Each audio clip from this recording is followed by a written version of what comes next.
ہر شے میں تیرے جلوے، ہر چیز تیری پہچان، اے رب دو نحمدہ ونصلی علی رسولہ الکریم، اما بعد۔ دجال کی آمد قیامت کی بہت بڑی نشانیوں میں سے ایک نشانی ہے۔ یہاں پر ہم ذکر کریں گے کہ دجال کا حلیہ کیسا ہوگا اور دجال کس سواری پر سواری کرے گا۔ تو دجال کی سواری ایک گدھے کی سواری ہوگی جس کا رنگ سفید ہوگا، اور اس گدھے کے دونوں کانوں کے درمیان تقریباً 40 ہاتھ کا لمبا فاصلہ ہوگا۔ دجال کا اپنا رنگ سرخ، جسم بھاری بھرکم، قد پستہ، سر کے بال نہایت خمیدہ الجھے ہوئے ہوں گے، ایک آنکھ بالکل سپاٹ یعنی بالکل تباہ اور دوسری عیب دار، اور پیشانی پر کاف فا را یعنی کافر کا لفظ لکھا ہوگا جسے ہر پڑھا لکھا اور ان پڑھ مومن پڑھ سکے گا۔ پہلے نبوت کا دعویٰ کرے گا اور پھر ترقی کر کے خدائی کا دعویٰ ہوگا۔ اس کا ابتدائی خروج اصفہان خراسان سے ہوگا اور شام اور عراق کے درمیانی راستہ میں اعلانیہ دعوت دے گا۔ گدھے پر سوار ہوگا، 70,000 یہودی اس کی فوج میں ہوں گے، آندھی کی طرح چلے گا اور مکہ مکرمہ اور مدینہ طیبہ اور بیت المقدس کے علاوہ ساری زمین پر گھومے گا۔ مدینہ میں جانے کی غرض سے احد پہاڑ کے پیچھے ڈیرا ڈالے گا، مگر خدا کے فرشتے اسے مدینہ میں داخل نہیں ہونے دیں گے۔ وہاں سے ملک شام کا رخ کرے گا اور وہاں جا کر ہلاک ہوگا۔ اس دوران مدینہ طیبہ میں 3 زلزلے آئیں گے، اور مدینہ طیبہ میں جتنے منافق ہوں گے وہ گھبرا کر باہر نکلیں گے اور دجال سے جا ملیں گے۔ جب بیت المقدس کے قریب پہنچے گا تو اہل اسلام اس کے مقابلے میں نکلیں گے اور دجال کی فوج اس کا محاصرہ کر لے گی۔ مسلمان بیت المقدس میں محصور ہو جائیں گے اور اس محاصرہ میں ان کو سخت ابتلا پیش آئے گا۔ ایک دن صبح کے وقت آواز آئے گی، تمہارے پاس مدد آ پہنچی۔ مسلمان یہ سن کر کہیں گے کہ مدد کہاں سے آ سکتی ہے، یہ کسی پیٹ بھرے کی آواز ہے۔ عین اس وقت جب فجر کی نماز کی اقامت ہو چکی ہوگی، حضرت عیسیٰ علیہ السلام بیت المقدس کے شرقی مینارے کے پاس نزول فرمائیں گے۔ ان کی تشریف آوری پر امام مہدی رضی اللہ تعالیٰ عنہ جو مصلی پر جا چکے ہوں گے پیچھے ہٹ جائیں گے اور ان سے امامت کی درخواست کریں گے۔ آپ امام مہدی علیہ السلام کو حکم فرمائیں گے کہ نماز آپ پڑھائیں، کیونکہ اس نماز کی اقامت آپ کے لیے ہوئی ہے۔ نماز سے فارغ ہو کر حضرت عیسیٰ علیہ السلام دروازہ کھولنے کا حکم دیں گے۔ آپ کے ہاتھ میں اس وقت ایک چھوٹا سا نیزہ ہوگا۔ دجال آپ کو دیکھتے ہی اس طرح پگھلنے لگے گا جس طرح پانی میں نمک پگھل جاتا ہے۔ آپ اس سے فرمائیں گے کہ اللہ تعالیٰ نے میری ایک ضرب تیرے لیے لکھ رکھی ہے جس سے تو بچ نہیں سکتا۔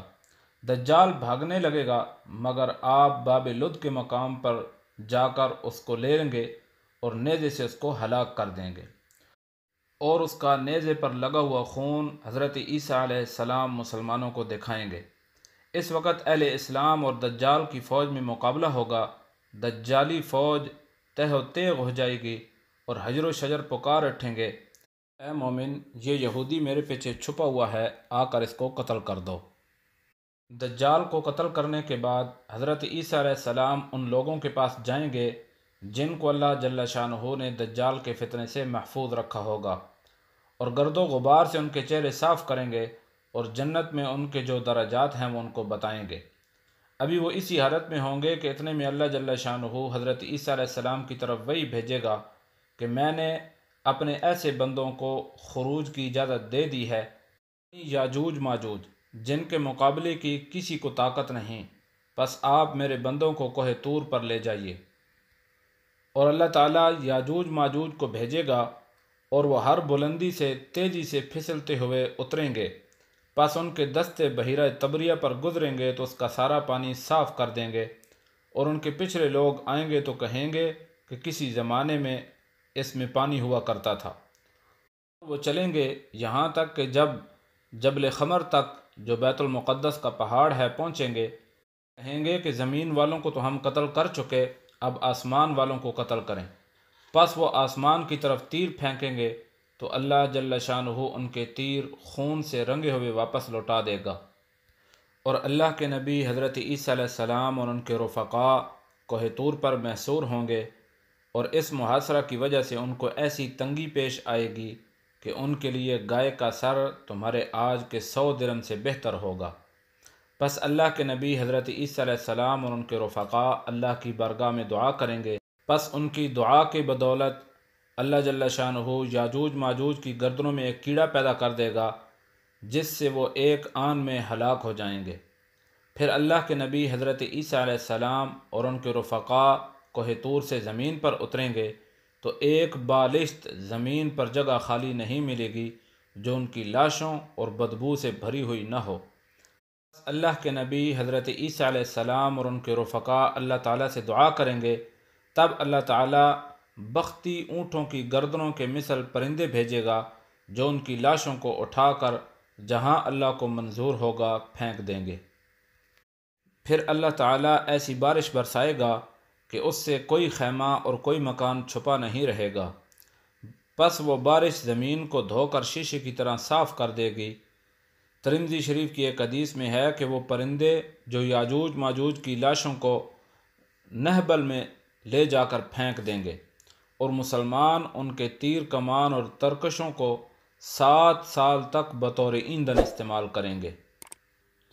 ایک حدیث میں ارشاد ہے کہ معراج کی رات میری ملاقات حضرت ابراہیم علیہ السلام، حضرت موسیٰ علیہ السلام اور حضرت عیسیٰ علیہ السلام سے ہوئی۔ قیامت کا تذکرہ آیا تو سب سے پہلے حضرت ابراہیم علیہ السلام سے دریافت کیا گیا تو انہوں نے فرمایا کہ مجھے اس کا علم نہیں ہے۔ پھر حضرت موسیٰ علیہ السلام سے پوچھا گیا تو انہوں نے بھی یہی جواب دیا۔ پھر حضرت عیسیٰ علیہ السلام سے سوال ہوا تو انہوں نے فرمایا کہ قیامت کے وقوع پذیر کا وقت تو اللہ تعالیٰ کے سوا کسی کو معلوم نہیں ہے، البتہ میرے رب عز و جل کا مجھ سے ایک وعدہ ہے، اور وہ یہ کہ دجال اکبر خروج کرے گا تو اس کو قتل کرنے کے لیے میں اتروں گا۔ وہ مجھے دیکھتے ہی رانگ کی طرح پگھلنا شروع ہوگا، پس اللہ تعالیٰ اسے میرے ہاتھ سے ہلاک کر دیں گے، یہاں تک کہ حجر و شجر پکار اٹھیں گے کہ اے مومن، میرے پیچھے کافر چھپا ہوا ہے، اسے قتل کر، پس میں دجال کو قتل کر دوں گا، اور دجال کی پوری فوج کو اللہ جل شانہ ہلاک کر دے گا۔ پھر لوگ اپنے علاقوں اور وطنوں کو لوٹ جائیں گے، تب یاجوج ماجوج نکلیں گے اور وہ ہر بلندی سے دوڑے ہوئے آئیں گے، وہ مسلمانوں کے علاقوں کو روند ڈالیں گے، جس چیز پر گزریں گے اسے تباہ و برباد کر دیں گے، جس پانی پر گزریں گے اسے پی کر صاف کر دیں گے۔ لوگ مجھ سے اس فتنہ فساد کی شکایت کریں گے، میں اللہ تعالیٰ سے دعا کروں گا، پس اللہ تعالیٰ انہیں موت سے ہلاک کر دے گا، یہاں تک کہ ان کی بدبو سے زمین میں تعفن پھیل جائے گا، پس اللہ تعالیٰ بارش بھیجے گا جو ان کو بہا کر سمندر میں ڈال دے گی۔ یاجوج ماجوج کے بارے میں اور بھی متعدد احادیث ہیں جن میں کم و بیش یہی تفصیلات ارشاد فرمائی گئی ہیں، مگر میں انہی 3 احادیث پر اکتفا کرتے ہوئے یہ فیصلہ آپ پر چھوڑتا ہوں کہ آیا یہ نشانی پوری ہو چکی ہے یا ابھی اس کا پورا ہونا باقی ہے؟ فرمائیے آپ کی عقل خداداد کیا فیصلہ کرتی ہے؟ اگر آپ کو ہماری ویڈیو پسند آئی ہے تو ہماری ویڈیو کو لائک کریں، کمنٹ کریں اور ہمارے چینل کو سبسکرائب کریں تاکہ نئی آنے والی ویڈیو آسانی سے آپ تک پہنچ سکے۔ السلام علیکم ورحمۃ اللہ وبرکاتہ۔